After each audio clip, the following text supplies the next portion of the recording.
Na cadre ya vacances parlementaires session 2024, l'élu du peuple, président Yakokisi ba député nationaux Congo, honorable Pierre Ntsoumu Mutukalavo, ayambaki bandeko ya Bundudia Congo le 4 septembre 2024. Na masolo na bango, bayaki kotalisa maezo tungisa lingomba na bango epai ya élu du peuple. Mono kumbwa me nekumzengita mata mwendamba kaza Congo.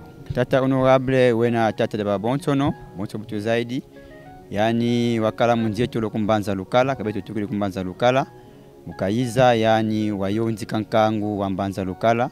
Mambote mani makavova kumbanza lukala. Imoma kutunete unu kiaki, mguza kunlandi na te kumbanza ngungu.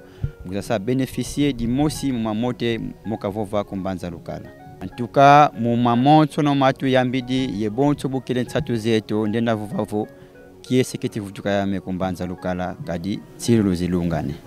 Yakoyeba ete honorable Pierre Ntsoumu Mutukalavo azokoba kaka na vacances parlementaires na ye na ba secteur mususu.